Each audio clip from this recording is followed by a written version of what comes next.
Hello and welcome back to Retro Wednesdays with Smatt. We didn't have one last week, everything kind of screwed up, recording and the like, and it was kind of a pain in the ass, and yeah. So this week we're doing Sonic CD, bit different than the N64 stuff.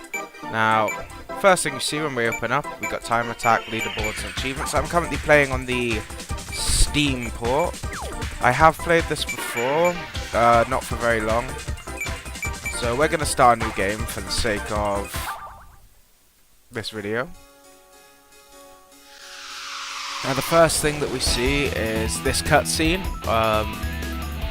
This is quite a famous cutscene for Sonic fans, like a lot of people have seen this. And this is one of the first times on the Sega Genesis that you're actually able to see such well-rendered cutscenes. This was kind of breakthrough at the time for the console. Sonic CD originally came out for the Sega / Mega CD, which was an add-on for the Sega Genesis. Basically, it allowed you to have a CD drive. Obviously, CDs could store a significant amount more data at the time than their cartridge counterparts, and that's what allowed for this. And I have heard that this cutscene alone took up something like 70% of the disk space, and that's what allowed it to be so impressive for the time. I've seen this video before, and like originally I swear it had the Sonic Boom song with it. Sonic Boom song, for those of you who may not know, is quite a centerpiece of the Sonic soundtrack. Crush 40 have remade it. Now, this game has been released on several different platforms to date. As I said, originally it came out on the Sega / Mega CD, which was an expansion for the Sega Genesis, and basically we're just going to play this as I'm kind of explaining. Now, I will warn you in advance, I really do suck at old games, like anything past like... Oh crikey, that's nice. I wasn't expecting that. And come to think of it, it wasn't actually me who played this. I have a friend called Dan Chin-Chen. I know, it's a cool name, isn't it? And I don't know what they do, but whatever. But yeah, his name's Dan Chin-Chen. Cool name, right? And he came over and played this. He's a Sonic fanboy. But no, basically, this originally came out in '93. And it was really breakthrough. And I've completely gone off track with what I was trying to say now. I've forgotten. Oh yeah, no, I'm really bad at retro games, so anything that may seem kind of daft, that's because I genuinely am just sucking at this game. So yeah, you're going back between the past and future by the looks of things, and that's kind of interesting in itself. We'll see where that takes us. Now, as for information on the story, this was you got a tiny inkling from the beginning cutscene of what's what and such. Oh, Amy Rose. Oh yeah, Amy Rose was originally introduced in Sonic CD. This was the first appearance she made. She's appeared through several Sonic games after this. She's kind of become a centerpiece of the series in this sense of she is Sonic's love interest. Well, when I say Sonic's love interest, she's interested in him. The feelings so far seem very unreciprocated. So that's nice. But she was in the Sonic X anime, and she had her own team in Sonic Heroes. Another character which was introduced in Sonic CD was Metal Sonic. Metal Sonic has been in a couple of games since. He was a multiplayer character in Sonic Heroes, and I believe he's reappeared in the recent Sonic Boom of 2014. By Sonic Boom. Yeah, Sonic Boom, that is right. I wasn't sure, because I haven't actually had a chance to play it yet, so... But no, it was, he's appeared in Sonic Boom, the 2014 version, and he was the main villain in Sonic Heroes, and he was a multiplayer character in Sonic Adventure 2. Those are the only things I remember about that. Like, I don't remember him in anything else, to be honest with you. This game itself has been released again and again on several different platforms. It was on the Sonic Mega Collection for GameCube and PlayStation 2. Okay, we're in the boss level now, so we're just gonna take our time. It was also released on iOS in 2011, and it's got it's basically the highest rated Metacritic score of any Sonic game on the website. It got 93 out of 100, which was really good. So we got a boss here. Back when he was still Dr. Robotnik, and I have no idea what I'm doing here, so we're just gonna try and get lucky. What the hell? Yeah, Dr. Robotnik wasn't renamed Dr. Eggman until the Sonic Adventure series. Okay, well that makes life easier. Ooh, shit.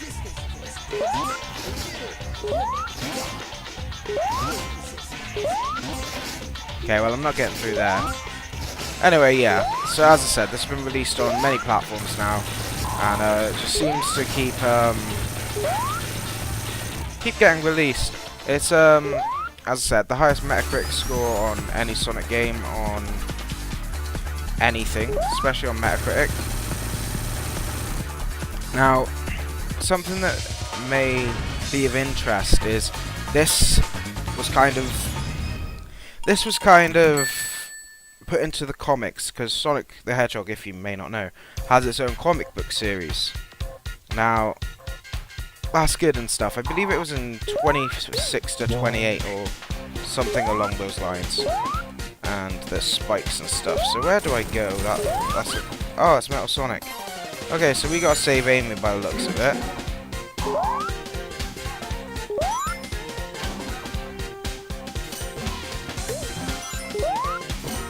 And we're going into these levels that I can't stand because they're really fucking annoying.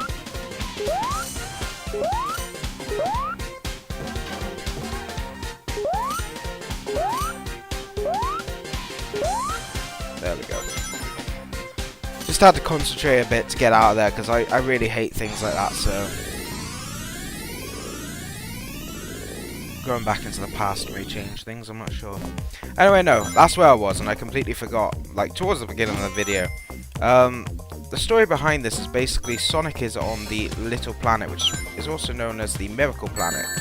And he turns up to find that the mountain is chained to... The planet, sorry, not the mountain is chained. The planet is chained to a mountain. I thought I was going to die then, so... That was lucky. But no, the mountain's chained to a planet, and basically he recognizes the planet as being completely mechanized. And the only person who could be responsible for this is obviously Dr. Robotnik. So Sonic then goes out, sets out to try and save this planet. As he does. He's always meddling in affairs, so... There we go, nice. Apparently this pinball stuff affects your score. We're just going to play through this a bit. Something that I really liked about all the Sonic games, not just this one's pretty cool too. And this is where my usual soundtrack talk comes into it. The majority of soundtracks for the Sonic games have been done by Crush 40, and they always do such a really good job with the Sonic soundtrack. It's incredible. This was a bit before their time. They have remade the soundtrack though themselves, and you can find that on YouTube somewhere. And you know, Sonic has the most consistent soundtrack of any franchise. It's always kind of the same kind of... What the fuck is this? It's always the same kind of sound, and it's very rocky and like punky, and it's kind of weird. So, but it's a good kind of weird. Now, a lot of people these days do say, "Oh, Sonic games are not good anymore." Now, in some respect, I do agree, but at the same time, I can see why people would want Sonic games to go back to like this. However, I disagree when people say, "Oh, there's been no good Sonic games recently," because for me, I was a massive Sonic fan. Like, as much as I say my first game was this, that, or the other, what got me into video games is I was around a friend's house when I was younger, and I was about 3 years old, and they had a Sega Mega Drive, and I played the original Sonic the Hedgehog, and it was incredible, and it's what made me love video games. I remember I had so much fun with it. I immediately asked my mum if I could have a video game console. She went out and got me a Nintendo 64, and that was for Christmas a couple years later. But Sonic was essentially my first video game, so I can understand the nostalgia. But Sonic Generations, as I was saying, came out a couple of years ago now for the 20th anniversary. And it was a cracking game. It was an absolutely cracking game. And it's the best Sonic game we've had since Sonic Adventure 2, which is my all-time favourite Sonic game. It was just incredible. I might do a playthrough of it at some point, just cause, and skip all over the Chow Garden stuff, because Chow Garden was cool. But a bit more about this game. I'm trying to think now. And I just saw Dr. Eggman very briefly. I mean Dr. Robotnik, sorry, please don't sue. I've got 10 coins, which is... Oh, okay, the boss is going to be like in pinball format.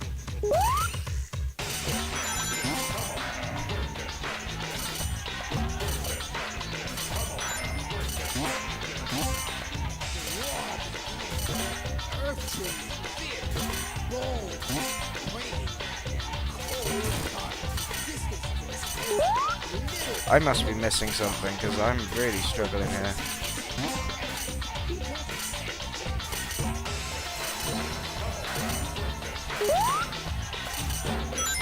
Now you don't get bosses like this anymore. This is really bloody hard. Like I'm really struggling to kind of figure out what to do. And this is what the oh shit, okay. This is what the main difference between old games and new games is these games you very much get told what you have to do.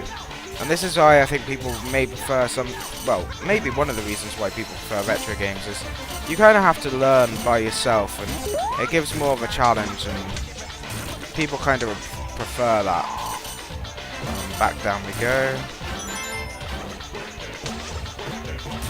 we go. Is that it? Yeah, that's it. That's easy.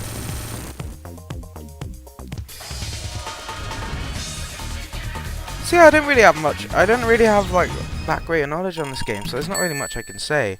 However, what I will say is I'm really, really enjoying this so far, and I would recommend playing it. A lot of the original Sonic games were really bloody hard, like Sonic the Hedgehog 1, for example. I never completed that, like never. I could never get past stage 5, and it was the biggest pain in the arse ever, and I absolutely hated it. And this seems to have lowered the difficulty curve slightly, and Sonic was very much like curved down as a kid, like as a kid's game, very quickly. Because there was a time where video games were more for an older generation, and this is when that kind of era started to kind of appeal to children as well, and that's an important time in the video game history.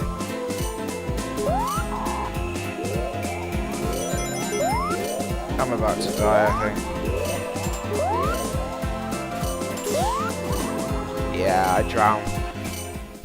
See, I always hated the underwater levels. They're always so difficult. Like, they're always a pain in the ass, and I fucking hate them. There we go, got some coins. Oh, shit!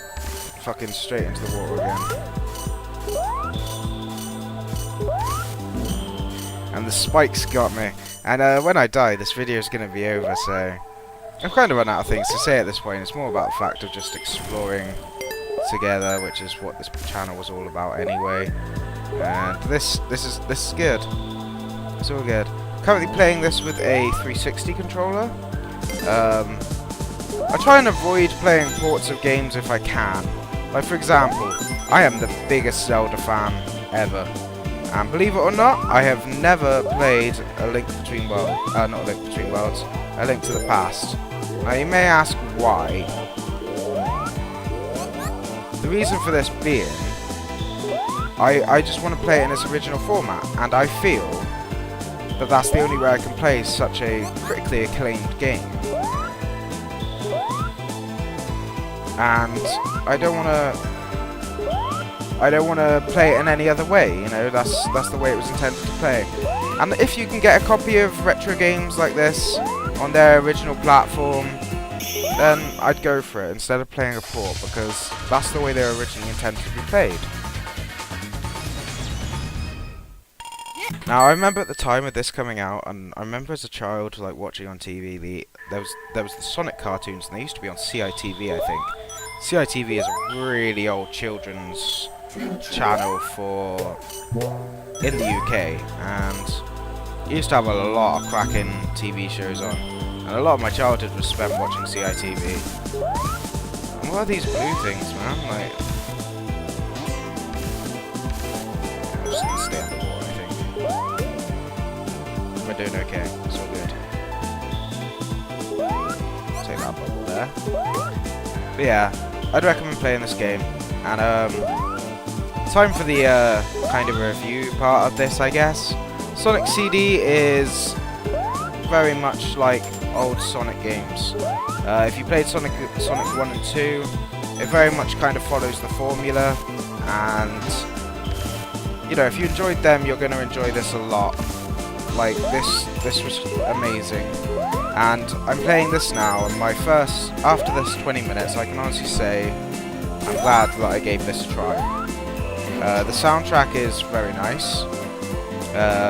It's just traditional Sonic when it was at its best, and it's kind of made me have a look into the context on which Sonic Generations kind of got into with certain things. And oh god, what's this? Ugh. Okay, and this is something that I'm going to actually highlight.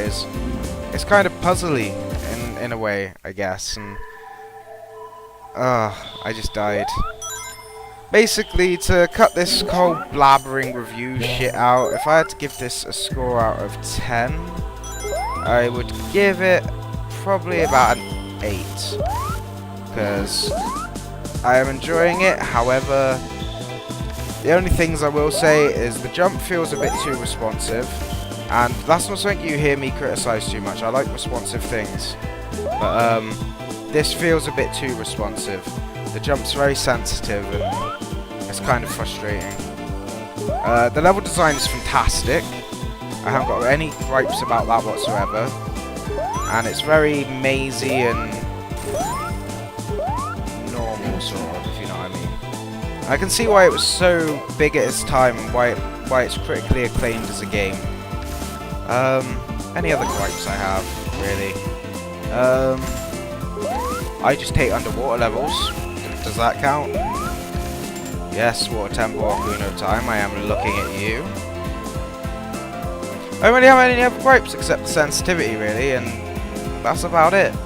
I haven't seen any of the secret stages yet. Apparently there's secret stages like in the original Sonic games. If you have over 50 rings, you get the chance to go and collect the 7 time stones, they're known as in this game. And, oh god, what happened? Yeah, you get a chance to collect the 7 time stones, which then help you fend off Metal Sonic and complete the game. I have no idea what I'm doing here.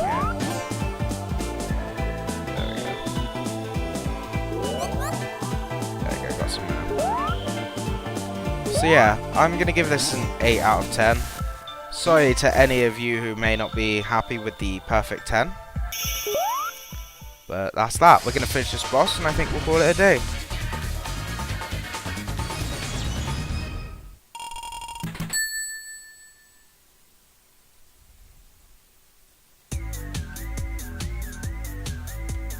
Also, come to think of it as well, before we wrap this up, considering we're on a boss level now, this has just made me think. One thing I really didn't like about the original Sonic games was the fact that I couldn't save my progress, and if I wanted to start again, I'd have to start again, like completely, if that makes any sense. And I absolutely hated that. That's Eggman dealt with. Now we're in his egg maze still. Get down there, man. Get this invincibility barrier.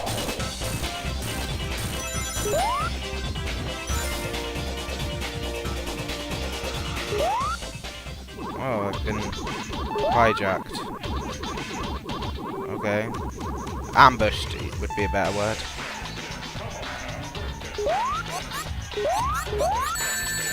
Oh, okay. So you get rid of the balloons by grabbing air.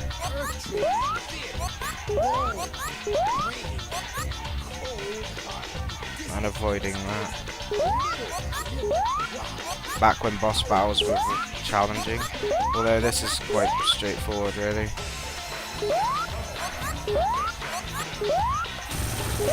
There we go, got you.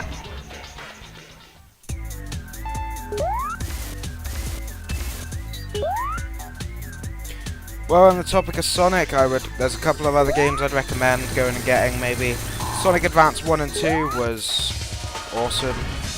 I recommend a lot of Sonic games. There's not really any I wouldn't really recommend. Like, anything pre-2004, I'd say, is a good guess, so we're just gonna drop out here.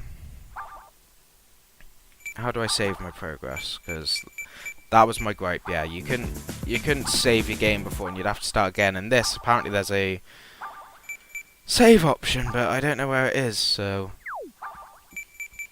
we're just gonna exit game. It'll be fine. Yeah, my bad. I didn't realize exiting game would take me back to my desktop. I'm gonna actually have to put 2 videos together with this Movie Maker for a change. Wow, that's a pain. Anyway guys, if you enjoyed that, then leave a comment, like, subscribe, whatever you like, and I will catch you again next episode. There will be a new video tomorrow, I'm not sure what it will be yet, and we will look at it. Yeah, cheers.